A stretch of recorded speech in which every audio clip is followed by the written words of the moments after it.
Olá, começa a partir de agora mais uma edição do seu programa Estado do Amanhã em podcast. E para o programa de hoje, além de mim, Johnny Everson, o eterno aprendiz, tenho a honra de receber os especialistas na área do direito. Primeiro, o Dr. Joey, que tem estado conosco em todos os programas, um grande suporte indispensável, especialista em compliance, advogado há 15 anos e um dos criadores da multiplataforma Estado do Amanhã. E para nossa honra, recebemos aqui o nosso amigo, advogado há 25 anos, professor de direito em várias áreas, inclusive na área do direito do trabalho, que vai nos esclarecer algumas dúvidas, dialogar, debater, lançar ideias, para que o terceiro setor de Mato Grosso e do Brasil cresça cada vez mais e tenha em suas mãos os melhores profissionais no mercado. Dr. Joey, eu passo para você, para depois você fazer as boas-vindas para esse nosso professor de vida. Bom, primeiro dizer que é um grande prazer estar mais uma vez, mais um podcast da Estado do Amanhã. É uma alegria, nós temos sempre repetido essa fala, né? É uma alegria, porque a Estado do Amanhã, Moreno, é a concretização de um sonho antigo nosso de poder compartilhar com as pessoas que nos cercam e, muito mais do que isso, levar as pessoas que não nos cercam um pouco mais do que a gente buscou, que é conhecimento. E você estar aqui hoje para nós é motivo de grande satisfação pessoal, porque, além da sua inquestionável capacidade, do seu conhecimento, eu tenho muito a agradecer. Fui estagiário do Dr. José Moreno. Olha aí. E eu dizia a ele alguns dias atrás, semana passada, quando nos encontramos, que quando comecei a estagiar com ele, ele ia completar 10 anos de advocacia. Já era um velho, né? Já era um idoso. E hoje eu já estou aí com 15 anos, claro, Moreno com 25, e a gente, com o tempo, acaba se afastando, mas continuamos sempre muito próximos.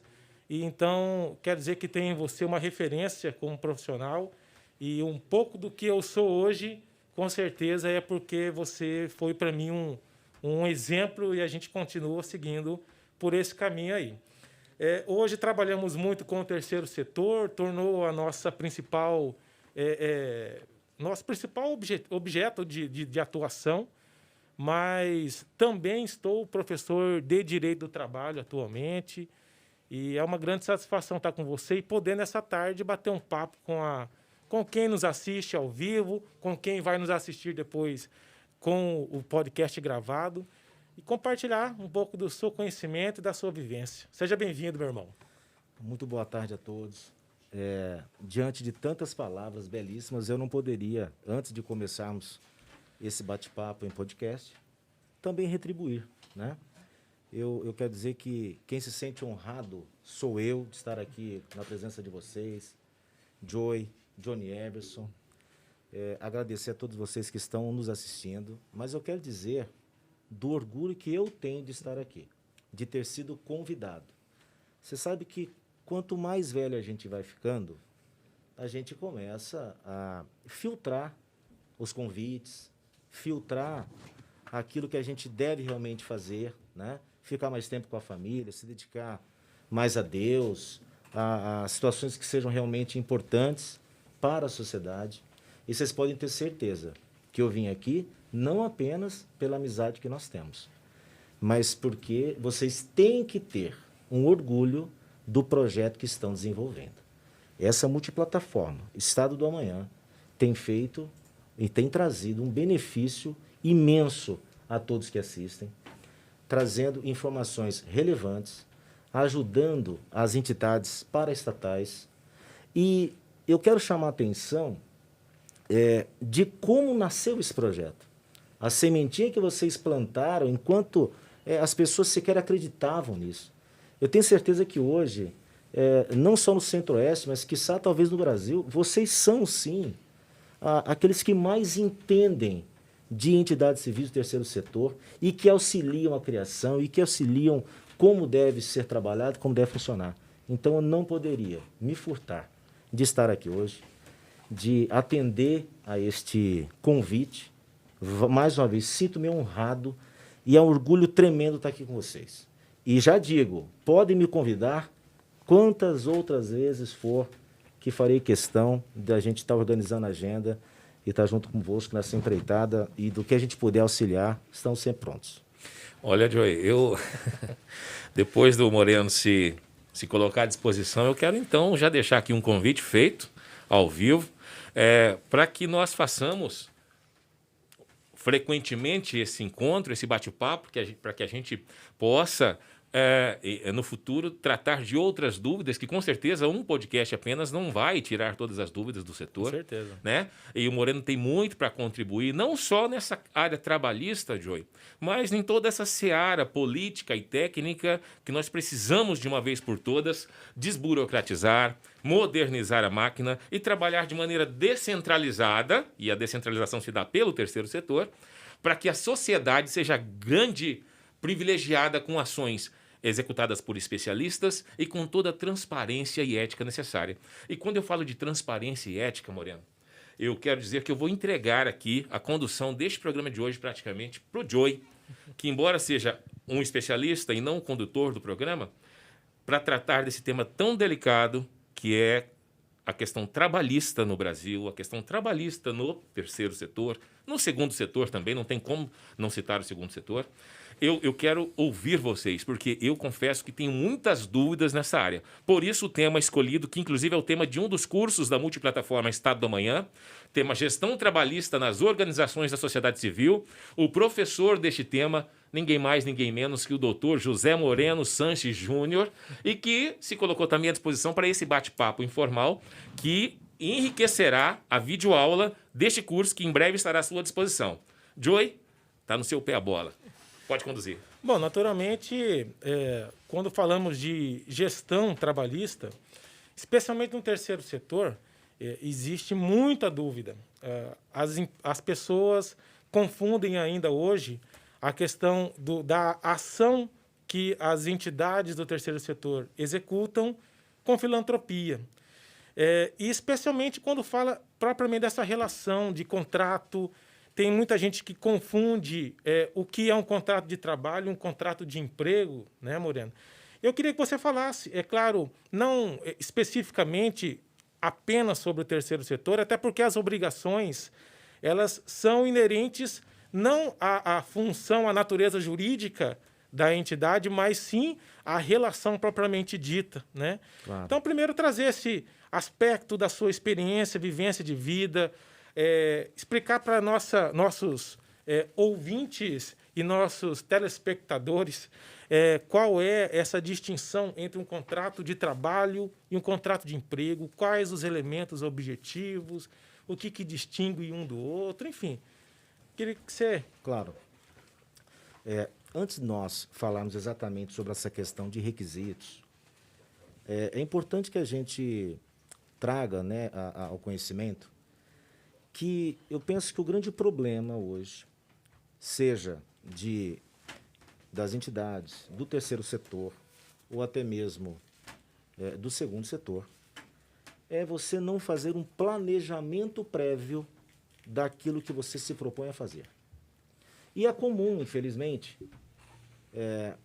as pessoas que têm aí um espírito empreendedor, que queiram fazer algo, acabam que tendo uma boa ideia, né, tendo algumas situações que desejam efetivamente pôr em prova, né, fazer com que aconteça, ajam sem que estudem aquele produto, sem que estudem a parte legal de como se montar uma empresa ou de como se montar uma paraestatal.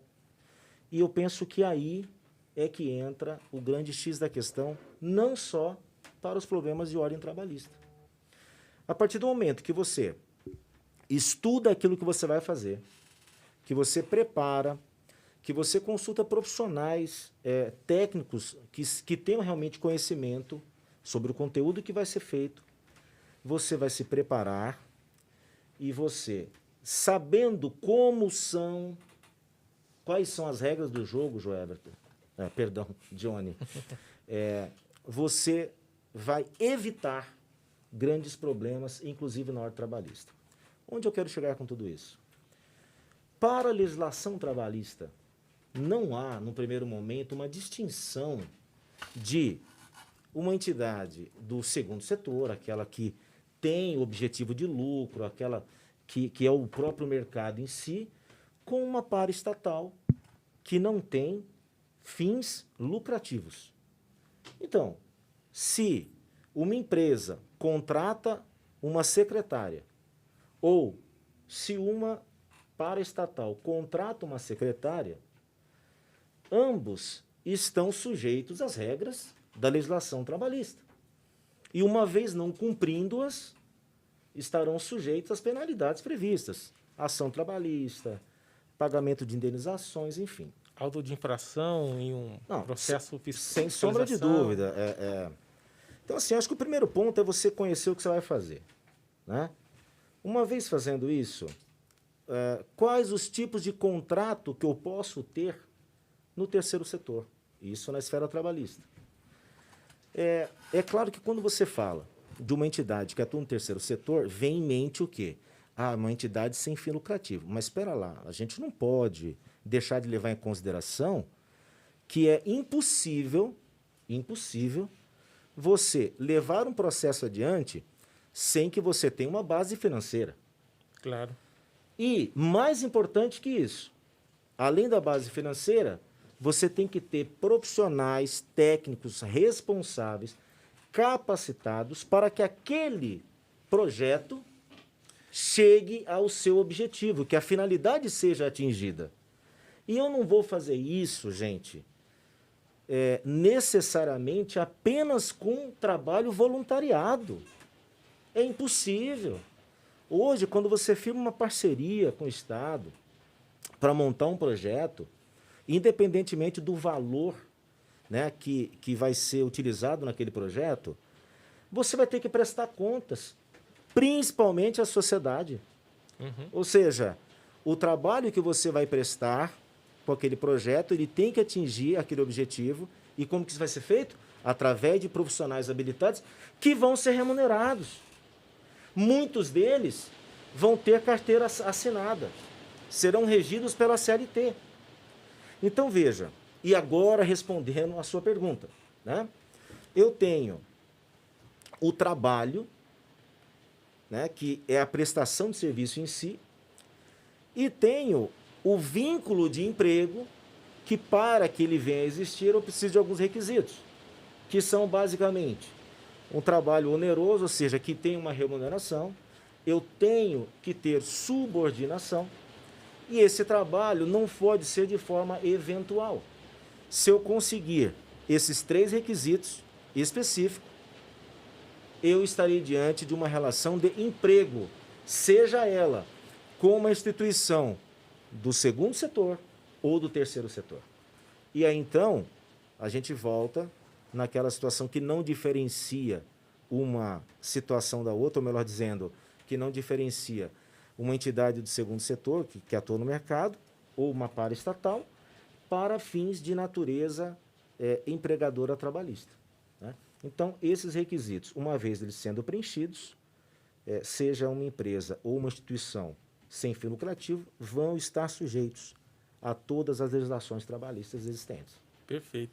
Moreno, então é legal essa sua fala, porque existe muita confusão. Tem gente que tem um funcionário com carteira assinada e hoje, especialmente hoje, está muito na crista da onda, se é que eu posso usar esse termo, contratar profissionais através de MEIs, né? Inclusive, houve uma alteração recente, eu ainda nem tive tempo de estudar as alterações, mas já sei que me parece que praticamente todas as atividades poderão ser executadas como MEI, enfim. E aí algumas empresas do segundo setor e também, em especial, o terceiro setor, que sofre porque o terceiro setor ele vive praticamente em função de pequenos projetos.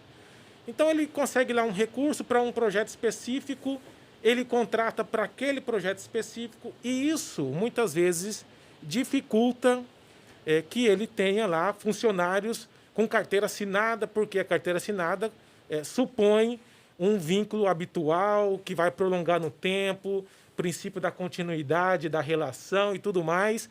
E isso gera custo. E muitas vezes a entidade, ela é praticamente... a diretoria tem que carregar o piano sozinho, né? Mas, enfim, existe muita dúvida. Às vezes a pessoa acha que ela tem um funcionário, mas fica mais barato a partir de agora contratar um MEI.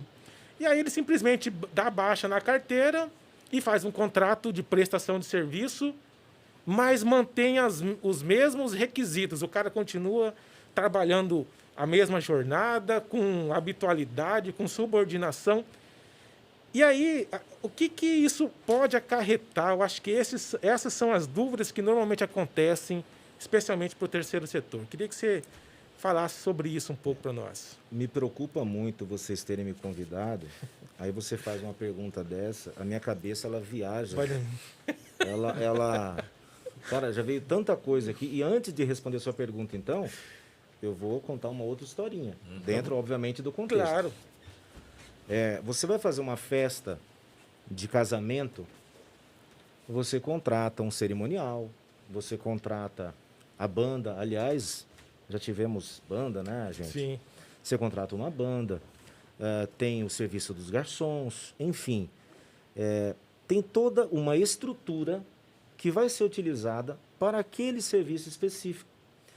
E você faz e firma um contrato de prestação de serviço, que pode ser já com uma empresa que vai te fornecer toda essa prestação de serviços que nós citamos, né, de garçons, de som, ou de forma diferenciada, só a banda, só o cerimonial, só o buffet, enfim. E a gente, por que eu estou citando isso? A gente começou de novo na parte legal da coisa, que é o quê? Firmar um contrato de acordo com a necessidade que você tem para a finalidade que você precisa.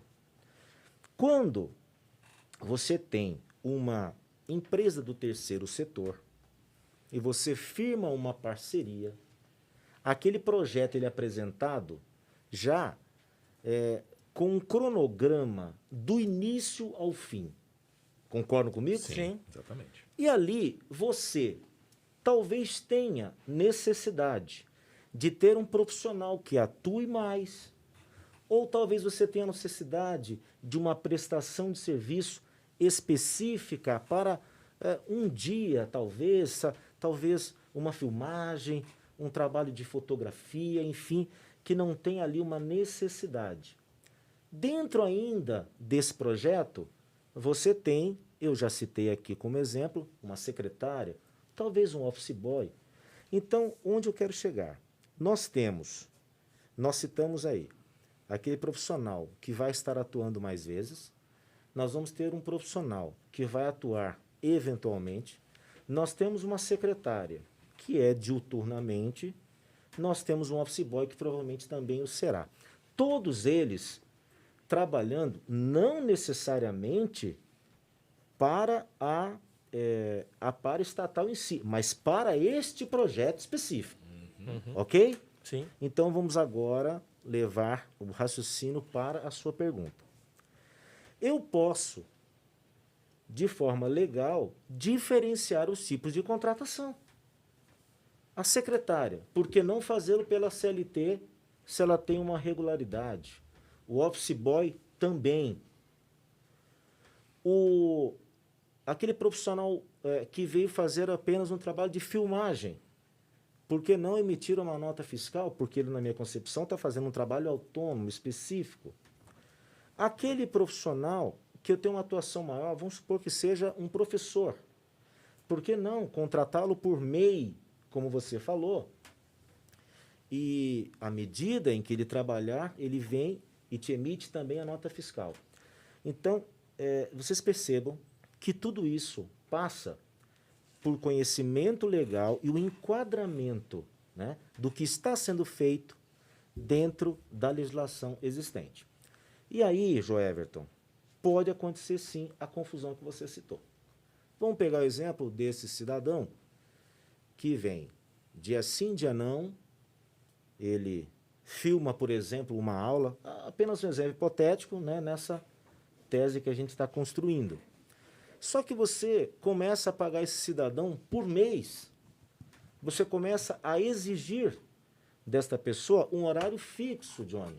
Olha, você tem que vir todos os dias, das 7 da manhã às 11, depois do meio-dia às 17.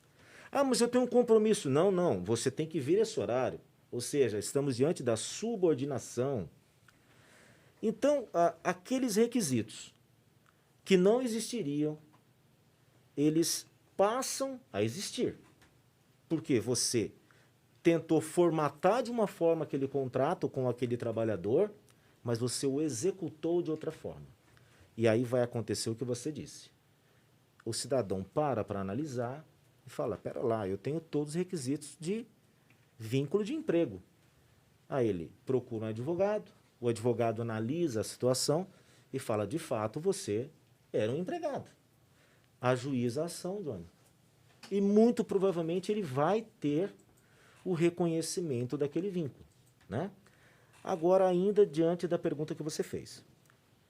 Eu tinha um cidadão, né, um colaborador, que era empregado. E veio essa legislação, a chamada reforma trabalhista, que particularmente eu particularmente defendo, e Sim. isso pode ser um tema para um outro podcast, né? Te Perfeito. aponto uma série de fatos que fazem com que ela tenha sido acertada, mas ela veio e permitiu, então, o que chamavam, né, de terceirização da atividade fim, que antes não era possível, hoje ela é possível, assim como é possível eu contratar em todo e qualquer âmbito do meu trabalho um trabalhador que não seja meu empregado. Agora, eu não posso, Joelton, e você bem sabe disso, eu tenho alguém que é empregado hoje, venho, faço aquilo que você disse, dou baixa no contrato dele e no dia seguinte, Johnny, o contrato como prestador de serviço via emissão de nota fiscal. A própria legislação impede isso. Ela proíbe. Ah, mas eu vou fazer porque eu sou teimoso. Você está assumindo risco. Porque vai dar problema. Com certeza. Vai dar problema. Você precisa pagar um pedágio de 18 meses. Então, se você fizer isso com aquela pessoa, ela vai ter que ficar afastada das atividades na sua empresa ou na OS, né? Por 18 meses. Depois você pode chamá-la novamente e fazer uma contratação dessa forma. Uhum. Então, o que tem que estar realmente atento, né, nessa gestão é não só a forma como você firma o contrato, mas também depois a forma como você executa aquele contrato. Porque não adianta você ter o papel e na prática ser de uma outra forma. Aí vai acontecer o que você falou. Temos milhões e milhões de ações trabalhistas. As ações trabalhistas, em determinados casos, são responsáveis pela quebra de uma empresa, pela quebra Sim. De uma paraestatal, que talvez depois ela fique até impedida de firmar contratos, porque tem dívidas. Sim. E tem certidão as restrições, negativa, não consegue ter a certidão. Então, vocês vejam o alcance do problema que se pode surgir. E tudo isso por conta, talvez, de uma má gestão, né? De uma forma equivocada de se gerir essas questões trabalhistas e contratuais. Você tocou num ponto, não sei se o Johnny quer fazer algum comentário. Não, pode. Você tocou num ponto que é interessante, até você trazer o conceito, no direito do trabalho prevalece a realidade, o princípio da primazia da realidade. Primazia da realidade, a verdade real. E há um termo no direito do trabalho especificamente que é o contrato realidade. Então, eu queria que você até discorresse rapidamente sobre o que é o contrato realidade, para as pessoas entenderem. Que eu acho que você até já meio que conceituou quando diz, olha, você pode ter um contrato, mas se esse contrato não representar o que de fato acontece na prática, isso traz consequências. Perfeito. Na verdade, essa questão do contrato realidade, você pode ter um documento ou não, né? Porque vai depender sempre de como você analisa aquele contrato com o fato específico gerado por aquele contrato. Ah, Moreno, eu não entendi nada que você falou. Eu firmo um contrato como sendo um MEI, um prestador de serviço, que vai trabalhar eventualmente, vai me produzir Com autonomia. com autonomia, tal, vai emitir nota fiscal. Esse é o contrato que eu tenho. Mas na prática, é mais ou menos o que eu disse um pouquinho antes, você começa a analisar e você percebe que ali a gente encontra os requisitos que vão caracterizar a existência de um vínculo de emprego, certo? Aí vem o contrato realidade. Eu levo essa questão, essa causa ao judiciário, os magistrados, e aqui eu quero fazer um comentário, as pessoas falam, a Justiça do Trabalho, ela é muito tendenciosa, ela é pró-empregado, pró-trabalhador. Não. Nós temos, sim, regras de proteção ao trabalhador, isso é indiscutível. Agora, o que o magistrado faz é o quê? Ele aplica a legislação de acordo com o fato, né, que foi levado a ele. Sim. Então, as provas. Exatamente, ele vai analisar as provas e se o empregado, ou melhor dizendo, o reclamante, provar que tem razão nas afirmações dele, o juiz vai lhe dar ganho de causa. Ou, ao contrário, o reclamado. Então, vamos lá. Eu tinha um contrato escrito, só que na prática era de uma outra forma. O que vem a ser o contrato realidade? É aquilo que efetivamente acontecia. Nesse caso, aquele documento que foi assinado, desculpa a expressão da palavra, vai acontecer isso. Vão entender que ele e nada é exatamente a mesma coisa.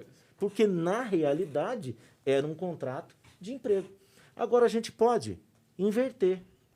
Eu não tenho o documento, não tenho o contrato. Entro na justiça da mesma forma. E o que vai prevalecer? Contrato realidade, ou seja, o que foi comprovado. Comprovei o que aconteceu, o juiz, obviamente, vai dar ganho de causa. Não comprovei, não vai dar ganho de causa. Então, o contrato realidade nada mais é do que fazer prevalecer o que efetivamente acontecia. Agora, aqui fica uma dica para estatais. Independentemente do que vai acontecer no futuro, sempre tenha o contrato. Uhum. Você tem que estar documentado. Você, quando elaborou o projeto, você já imaginou os profissionais que você precisaria, não é isso? Sim. Você já sabe exatamente o que vai ser necessário, de quem você vai precisar, de qual tipo de contratação que você vai fazer. E, nesse aspecto, você tem que se documentar. Porque, pior ainda, é você, de repente, ter que responder algo na Justiça do Trabalho e sequer ter documentos, né? Ah, não, ele era um MEI. O cara não tinha nem inscrição. O cidadão não te emitia nota fiscal. Fica difícil, né? Quase impossível. Quase impossível. Então, é muito importante que as paraestatais sempre tentem seguir sigam ao máximo a legislação e sempre, em toda ocasião, façam a contratação, até porque ele vai ter que prestar contas daquilo. Johnny, por favor. Não, eu quero aproveitar o gancho, e você fala sobre a necessidade de seguir estritamente a legislação. A gente sabe também que a legislação, às vezes, ela é meio dúbia, né? Se não é dúbia, há uma insegurança jurídica de leis sobre leis e etc. e tal. Vamos seguir, então, a lei que nos rege, a 13.019, que ela diz aqui na seção 3 das despesas, no artigo 45, no inciso... Deixa eu achar aqui o inciso. Acho que é o artigo 46, não é? É 46? Que fala de remuneração 46. Isso, 46, tá, inciso 1º. Exatamente. 46, inciso 1º. Pode ler o caput aí. Quer que eu leia aqui? Eu não estou nem achando aqui. Eu acho que o meu óculos já não está funcionando mais. Leia aí, Joey, por favor, me ajuda. O caput, que é a cabeça do artigo, diz: poderão ser pagas, entre outras despesas, com recursos vinculados à parceria, inciso 1º, remuneração da equipe encarregada da execução do plano de trabalho, inclusive de pessoal próprio da organização da sociedade civil, durante a vigência da parceria, compreendendo as despesas com pagamentos de impostos, contribuições sociais, fundo de garantia, férias, 13º salário, salários proporcionais, verbas rescisórias e demais encargos sociais e trabalhistas. Exatamente. Por favor.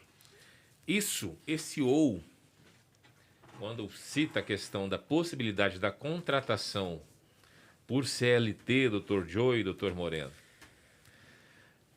o Estado pode intervir na gestão administrativa, ou mais precisamente na gestão trabalhista de uma organização da sociedade civil, na sua forma, na sua melhor alternativa, definida por ela, respeitando o que determina a legislação.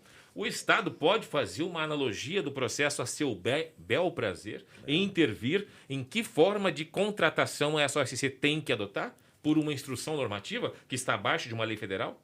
Eu vou me posicionar, não sei se o Dr. Joe Everton tem um pensamento diferente, né? Johnny, um dos pontos que faz com que seja paraestatal é que ele tenha uma administração própria, independente.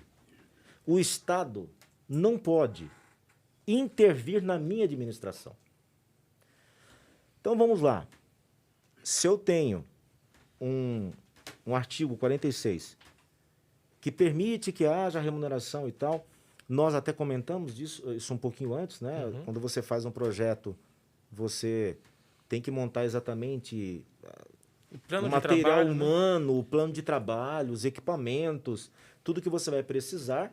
E assim, embora, obviamente, haja o trabalho voluntariado, nem todas as atividades serão feitas de forma voluntária. E eu digo mais, a grande maioria não o será, certo? Então, se eu tenho uma entidade de natureza privada, por qual motivo que o Estado vai vir intervir na minha forma de administração? Porque ele pode ser responsabilizado por conta de uma ação trabalhista. Pera lá, isso são outros 500. Isso é uma outra realidade. Então, penso que de forma alguma ele pode fazer dessa forma. A minha obrigação, prestar contas do que eu fiz, para quem eu paguei, como se deu a prestação de serviço, as notas fiscais, a contratação, porque o Estado não pode, sob argumento de que pode ser responsabilizado numa ação futura, fazer uma ingerência, se imiscuir na minha administração, né? Então, eu penso que uma portaria, eu não sei como você citou, para mim ela é completamente ilegal, né? Tem vício no seu nascedouro e não faz nenhum sentido. Então, o Estado é que está administrando, vamos dizer, a empresa, né, que presta serviço a ele, entendeu? Pensa dessa forma. Moreno, a impressão é que muitas vezes essa confusão que acontece é porque existe uma incompreensão do conceito de remuneração e salário. É como se... eu digo porque na nossa lida, né, nessas consultorias que a gente acaba prestando, a impressão é que a pessoa entende que a lei, ao falar em remuneração, ela está automaticamente falando em um vínculo empregatício, né? E aí eu queria que você também falasse desse conceito. Prestador de serviço autônomo, ele é remunerado? Não é? Remuneração vincula um contrato de trabalho empregatício ou não? Olha só, nós temos, gente, assim, uma infinidade de leis, né? Leis, decretos, enfim. E é incrível que mesmo em muitos casos, tendo estudos aprofundados para se criar uma legislação, ainda assim o legislador ainda consegue colocar ali um termo ou outro, ou vários, que acabam trazendo esse tipo de confusão, né? Então, você fazendo uma leitura atenta a esse artigo, é muito claro que o remunerar é pagar algo. Sim. Uma contrapartida, uma contraprestação. Em momento algum, se assim não fosse, ele ia falar pagar o salário. Salário, sim, vincula Uma relação a empregatícia. uma relação empregatícia. Se você for pegar a própria etimologia, né, do termo remuneração, você vai se aprofundar e vai ver que ele não remete necessariamente ao salário, né? Mas nesse ponto específico, Joelton, a mim foi apenas e tão somente um erro dessa palavra que causa sim o problema, né? Mas eu penso que o Estado ele tem essa intenção de querer ficar de olho, de fiscalizar, com medo realmente de um possível passivo trabalhista em seu desfavor. Por que eu digo isso? É muito comum nas ações trabalhistas, quando um empregado, uma pessoa que se sentia empregado, enfim, ela vai e aciona aquele que lhe pagava diretamente. Vamos pegar o exemplo, então, de uma entidade paraestatal, mas às vezes ele pensa, aquela entidade ela não tem um lastro patrimonial. Então talvez eu vá ganhar e não vá levar. O que eu faço? Eu vou acionar também o Estado de Mato Grosso. Estou dando exemplo aqui, Hipoteticamente. tá? Hipoteticamente, né? Porque estamos em Mato Grosso. Claro. Vou acionar o Estado, porque ele sim tem condições de, caso aquela... Reconhecido o direito. Exato, de honrar, né, as minhas verbas. Então, eu penso que essa ingerência, o Johnny, ela tem muito mais a ver com uma tentativa de se precaver Sim. de uma futura ação, tá? De uma responsabilização, do que uma tentativa frustrada de estar se metendo realmente. Eu penso dessa forma, né? Mas, sem sombra de dúvida, esse termo daí da remuneração, ele remete apenas e tão somente a uma contraprestação, né? Isso é muito Perfeito. óbvio, muito óbvio. Até porque, só para finalizar, se não fosse toda e qualquer pessoa que prestasse serviço para mim, tinha que ser empregado. Se eu contratasse alguém para, sei lá, para fazer uma pintura dentro da sede da entidade paraestatal, vai ter que ser, então... Empregado? Eu não estou seletista. remunerando aquela pessoa? Sim. Eu não vou ter que pagar pela prestação de serviço daquele pintor, é óbvio. Isso não é salário. Ele não vai ser seletista. Perfeito. Né? Concordo Então, plenamente. muito, isso é óbvio para mim. Né? Dr. Joey, Dr. Moreno, nós temos aqui a nossa equipe de produção que está ligadíssima aqui nas redes da Estado do Amanhã. E me parece que já tem aí, o Marcelo está com alguma pergunta de algum internauta. Estou correto, Marcelo? Exatamente, Johnny. É uma pergunta aqui, com certeza, interessada aí do Dr. José Moreno, e vem de parte da Cibele Bussic. Legal. Que Cibele, fala...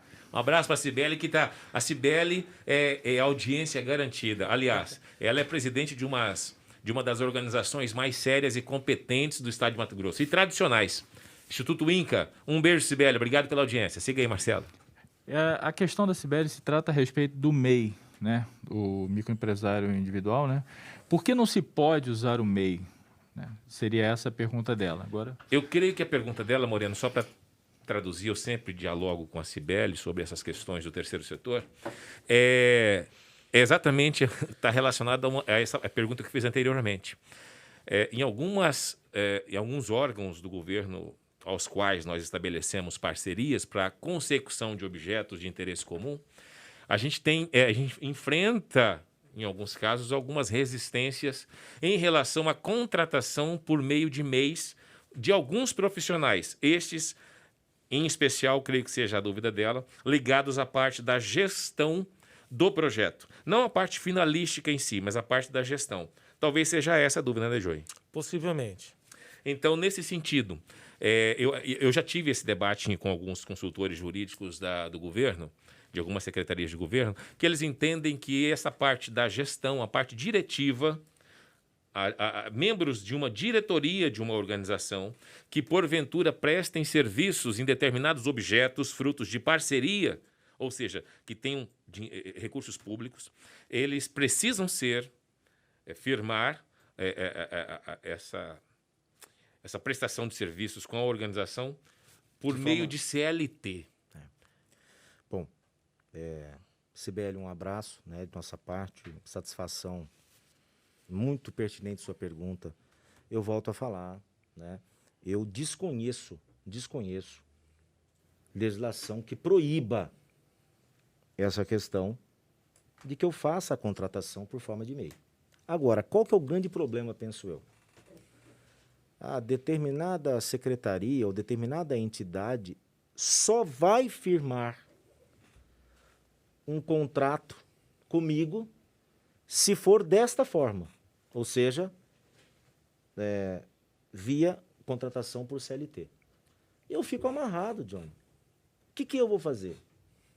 Eu vou entrar na justiça, eu vou discutir aquela portaria, ou aquela instrução normativa, sei lá eu o quê, ou eu vou me submeter àquela instrução normativa para que eu possa cumprir a minha missão junto à sociedade, né, eu enquanto paraestatal, e possa prestar esse serviço. Então, vamos lá. Não faz sentido um diretor ser seletista. Dificilmente você vai encontrar no segundo setor um diretor que seja seletista. Ele normalmente vai ser estatutário. Eu diria aí, por baixo, 95%. Né?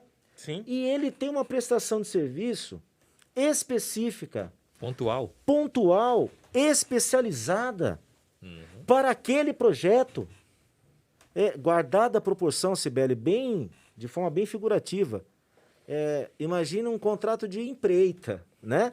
Eu estou contratando um cidadão para fazer uma situação X específica. Inclusive, se ele vai fazer isso de manhã, à tarde, à noite, a mim não me interessa. Ele vai me entregar aquele produto que está dentro do projeto que eu apresentei, que eu firmei com o ente estatal. E qual é o problema dele ser remunerado como sendo um MEI? Não há impeditivo legal. Na minha concepção, não há. Ótimo. Então eu volto a falar. Agora, o que fazer? Vamos questionar essa instrução normativa? E aí vamos ser bastante sinceros. Bastante sincero. Não se trata de ter medo ou não. Não é isso. Né? Mas até que ponto vale a pena um embate dessa natureza? Enfrentamento. Um enfrentamento desse. Compreenderam a situação? Sim. O alcance disso? Sim. Né? Mas não há, na verdade, um impedimento legal para isso, sinceramente. Nós temos essa interpretação. Sim, né? e é interessante até um complemento, Moreno, de dizer que os entes estatais, né, ou seja, o poder público, a ação dele, ela é adstrita ao que está na lei. Lógico. É o direito administrativo. Exato. O que está escrito, ele tem o dever de cumprir. O que não está na lei, em tese, não é proibido. Se a lei quisesse proibir a contratação através de MEI, ela deveria trazer consignado expressamente. Sem sombra de dúvida. Só pode pagar mediante CLT, carteira assinada e tudo mais. E o artigo 46, inciso 1º, que diga-se de passagem, ele menciona a possibilidade de pagar os encargos sociais, mas ele inclusive diz, pode pagar até os tributos. Quando você emite uma nota fiscal, o que gera? Tributo. Então, muito oportuno o que você está dizendo, e aí vamos também para encargos sociais. É só o empregado que gera? Hã? Não, lógico que não. Trabalhador autônomo. Empregador, trabalhador autônomo, o MEI. Sim. Então, assim, não faz sentido. É bem o que você falou. Era só colocar o final ali do inciso 1, vírgula. Obrigatoriamente via CLT. Algo assim. Pronto. Resolvi o problema. Né? Resolvi o problema. A ideia da Estado do Amanhã, deste podcast, né, é exatamente essa. É trazer à luz essas dúvidas. E a gente tem, inclusive, feito convites aí a algumas autoridades que estão no poder constituído aí. E tem sido muito interessante. Porque informações riquíssimas, informações que não estão aí em qualquer lugar à disposição, estão sendo entregues gratuitamente aqui por esse podcast. Tenho acompanhado. Estivemos aqui com o nosso secretário de Estado de Cultura, Esporte e Lazer, Alberto Machado, o Beto 2-1. Estivemos também com o deputado estadual Allan Kardec, que foi secretário de Cultura, inclusive foi na assinatura dele que nós fomos contemplados com a possibilidade da execução deste projeto Estado do Amanhã. E eles têm nos dado muitas informações riquíssimas. Eu já até fiz um convite pelas redes sociais a algumas pessoas que têm uma visão um pouco diferente do que nós estamos falando aqui nessa seara trabalhista do CLT para contratação. A Cibele expôs essa dúvida, não foi à toa. Ela tem enfrentado também algumas adversidades na tramitação dos seus processos dentro do sistema. E aí eu reforço o convite aí a você, jurista, a você, advogado que trabalha no setor, no primeiro setor, e que gostaria de aprofundar esse tema, não só a Estado do Amanhã, como os seus especialistas, como o doutor Moreno, sentiria-se muito honrada de recebê-los aqui para um podcast ampliado. Vamos dirimir essa dúvida de uma vez por todas e facilitar o trabalho de quem está lá na ponta, tentando entregar o melhor serviço para a sociedade no terceiro setor. E assim, até se me permite pontuar, Johnny, a gente percebe que existe uma preocupação nos últimos anos, a questão dos atos de improbidade, sim, a preocupação em fazer e não ser responsabilizado, a assinatura em um determinado documento, em um processo que todo mundo fica com medo de que isso possa, no futuro, representar um problema até na esfera civil e criminal. Sim. Está todo mundo muito existe um terrorismo apreensivo. Então, a gente percebe que, muitas vezes, as ponderações que são colocadas no sentido, por exemplo, poxa, mas o cara está recebendo, mas não pode, porque isso fere o artigo 37 da Constituição, que fala que tem que ter os princípios da legalidade, da impessoalidade. E aí, eles se limitam, às vezes, em não verificar o contexto geral. Hoje nós temos uma lei específica que trouxe claramente, a Lei 1319, ela é muito clara, como nós estamos aqui já falando. E o decreto 8726. 8726, enfim. Então, essa é a importância. E quando a gente questiona a instrução normativa, é um enfrentamento que eu acho que apenas uma entidade não pode levar, não vai ter êxito, mas nós estamos, através da plataforma e da própria função que nós nos colocamos, de trazer todos que vivenciam essa realidade para um diálogo aberto. Eu acho que muitas vezes a instrução também peca de não chamar os maiores interessados, claro, que são... não discutir, né? Para discutir. E muitas vezes ela é redigida por auditores que são concursados, que têm uma visão como servidor público e a importância que tem de todo mundo ser ouvido, de pontuar, e se há alguma divergência, vamos dirimir e vamos colocar no papel uma instrução normativa que seja regulamentar de forma justa e coerente. Acho que é mais ou menos isso. Deixa eu fazer só uma... Por favor. Dentro desse raciocínio, vamos supor que as pessoas que trabalharam tivessem sido assalariadas, não vou nem usar o termo remuneradas, e que eram contratadas, portanto, né, com carteira assinada. Indago a essas pessoas que fizeram a instrução normativa. Caso essa entidade paraestatal não pague os direitos daquele cidadão que trabalhou como empregado, o Estado, o parceiro, ele está isento de pagar aquela pessoa, de ser responsabilizado? Não está. Não está. Apesar de existir uma cláusula que protege o Estado, né? Ele diz que não assume a responsabilidade. Não. Isso não se aplica na Justiça do Trabalho. Aliás... É inconstitucional. Essa questão da subsidiariedade tem sido um tema palpitante no TST, você entendeu? Uhum. Então, não basta simplesmente você lavar as mãos, né? Talvez é por isso que eles têm essa insistência toda. Mas isso não vai isentar a responsabilidade. Sim. Né? E para você não ser processado, não responder por improbidade, é só não fazer coisa errada. Claro. Não é verdade? Exatamente. Né? Segue o que está ali escrito, siga a risca e pronto. Né? Não, e que se diga, nós não estamos aqui questionando ou orientando. Pelo contrário, estamos exatamente trazendo... à luz. Discutindo, né? Claro, trocando ideia. Perfeito. E por falar em trazer à luz aquele craseado, né? À luz? À luz. Tem mais aí uma participação de um internauta e que vai ser agora entregue para a gente aí a dúvida pelo nosso diretor de produção, Marcelo Miranda. Vamos lá, Marcelo. Na realidade, é só parabenizando aí pela matéria, né? O Edson Palma Ribeiro está parabenizando aí a riqueza da matéria, que está muito esclarecedora. Então, bacana. Então, de parabéns. Obrigado, Mande obrigado, um abraço para Edson. Edson, você, Moreno. Amigo Edson, né, nosso também amigo de longa data, que Deus continue te abençoando. Obrigado pela audiência, você é um cara incrível. Né? Aliás, especialista em licitação, Sim. especialista em 8666 e que nos dará o prazer e a honra da participação num podcast nos próximos dias aí também. Que maravilha. E vai ministrar um curso também sobre contratações. Contratações para as entidades. Exatamente. Com certeza enriquecerá muito aí de informações para nós, com certeza. Obrigado, Edson. Bom, Joey,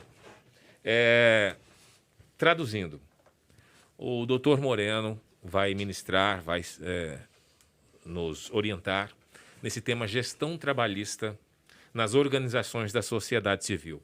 O que o membro inscrito pode esperar desse curso? Você, como coordenador de conteúdo, que tem batido essa bola com o Dr. Moreno, o que vocês estão preparando para essa galera que está ansiosa, aguardando o lançamento da multiplataforma?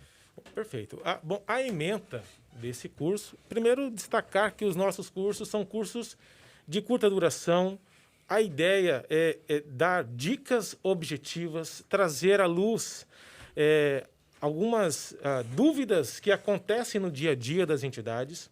E por isso, o curso vai falar sobre essa distinção entre as relações de trabalho e as relações de emprego, para esclarecer as várias formas de prestação de serviço autônomo, o trabalho avulso, eventual, conceituar cada uma dessas espécies, né, do gênero trabalho, dentre a qual nós temos a relação de emprego, que é aquela tutelada, protegida pela nossa CLT. Além disso, falará sobre o contrato de trabalho propriamente dito, trazendo as nuances, algumas dicas importantes sobre o que as entidades precisam se preocupar para evitar essa situação de, muitas vezes, acreditar que está protegida por um documento, mas esse documento não representar aquilo que acontece na prática. Nós falamos sucintamente sobre isso nesse nosso podcast. O Moreno vai aprofundar um pouco mais no curso.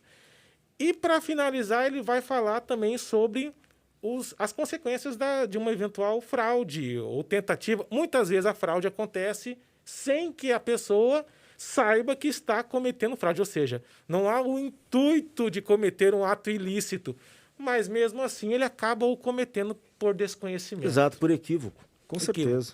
Então, sucintamente, Moreno vai trazer essas informações.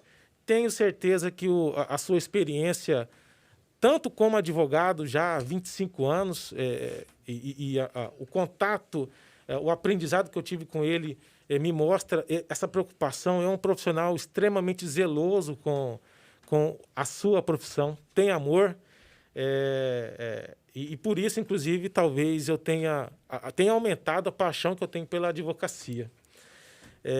E, além disso, a experiência dele como professor também, né? Isso dá essa liberdade, essa autonomia de poder estar de frente ao microfone e conduzir com maestria, porque tem gente que tem muito conhecimento e não consegue transmitir pela falta de didática. Esse não é um problema que o Moreno sofre, né? Ele tem muito bem e com muita facilidade. Tá difícil hoje. Depois aqui, a gente acerta vai ter que sair da fora. Vai ter que sair um black label aí no final. Tem que ser um cachê, né? Rapaz. Bom, e para finalizar, para passar a palavra para o Moreno, fazer os finalmente, parabenizar, tudo bem que não tem nada a ver com o tema de hoje, mas o Moreno, na sua pessoa, parabenizar a sua esposa, Ana, que depois de um tempo de luta foi aí intitulada como cartorária, é o nome isso? Na verdade, ela tabeliã e registradora. Tabeliã e registradora. Aqui em Mato Grosso? Está assumindo o cartório da Guia, que é a comarca de Cuiabá. Parabéns. Né? Parabéns Muitos a ela, anos, minha esposa. Parabéns, Ana. Longos anos de estudo e voltando da Bahia para cá, para alegria da minha família e minha em especial. Né? O amor é lindo. Moreno, eu queria que você agora preenchesse as lacunas dos gaps que nós deixamos para trás no discorrer aí do bate-papo. Eu tenho certeza que alguns insights surgiram e você quer preencher agora, como se fosse um reboco, sabe? Não, na verdade, eu quero apenas, em relação a essa questão aí do terceiro setor, que relembrar mais uma vez, que o grande segredo é você saber o que você pretende, perdão, aquilo que você pretende fazer deve ser executado com sabedoria e conhecimento. Então, estude a legislação, aplique a legislação, contrate profissionais técnicos que têm conhecimento da matéria, firme os contratos, faça os contratos, não fique apenas naquelas relações de natureza verbal, não confunda aquela frase que até foi citada hoje aqui, nós não podemos nos esquecer, e aí entra a questão ali do artigo 46 que a gente está batendo muito, uma entidade sem fim lucrativo não quer dizer que não possa ter lucro, né? Isso também é um tema para um outro podcast. Vamos abordar. Sim. É importante essa distinção, né? E tudo passa, portanto, por fazer da forma correta.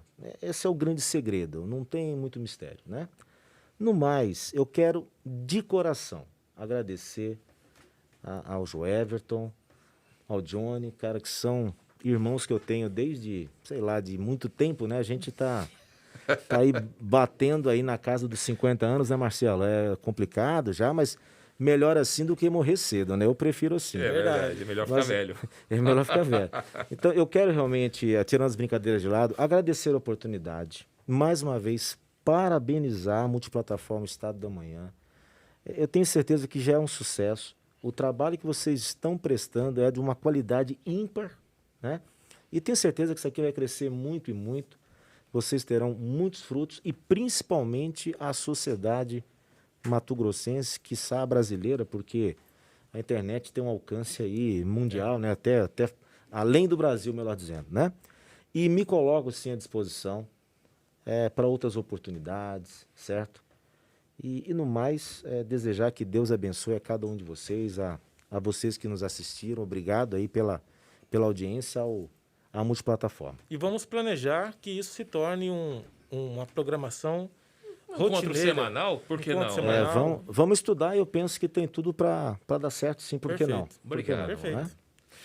Bom, pessoal, além de tudo que vocês já ouviram aqui nesse podcast, bem tranquilo, bem à vontade, um bate-papo entre amigos, entre pessoas que se preocupam com os avanços do primeiro setor, do segundo, do terceiro, mas principalmente nas conquistas da sociedade.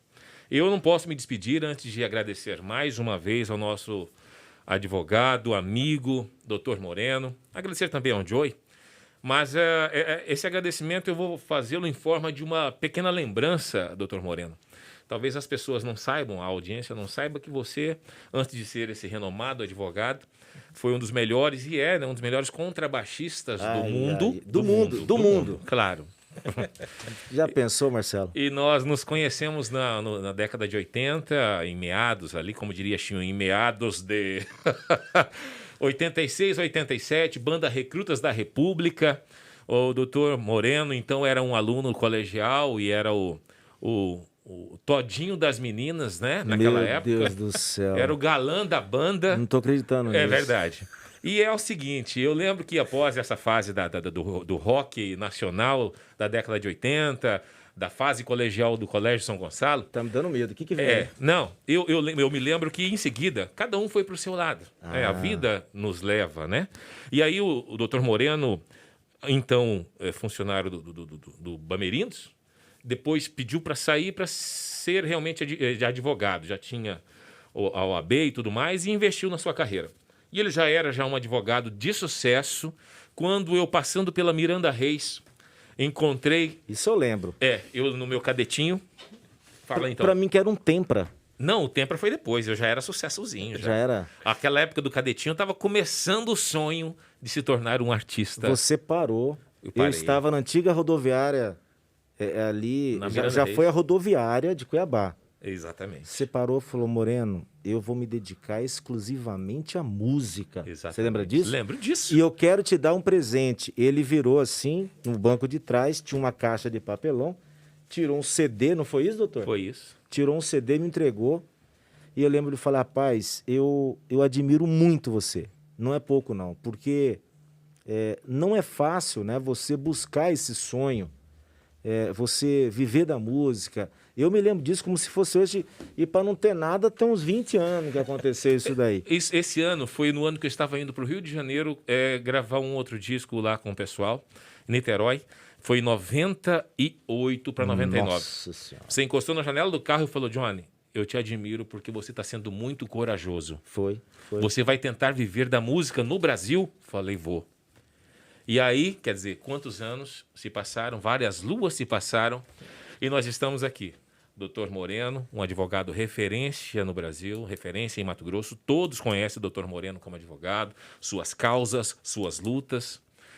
Ao lado do Dr. Joey, meu irmão caçula, uma referência também na advocacia, agora mais do que nunca especializado em compliance para o terceiro setor, que é tão criminalizado, e ele vem com a proposta de trazer luz, transparência, ética, profissionalismo para esse setor tão necessário para o Estado e para a sociedade.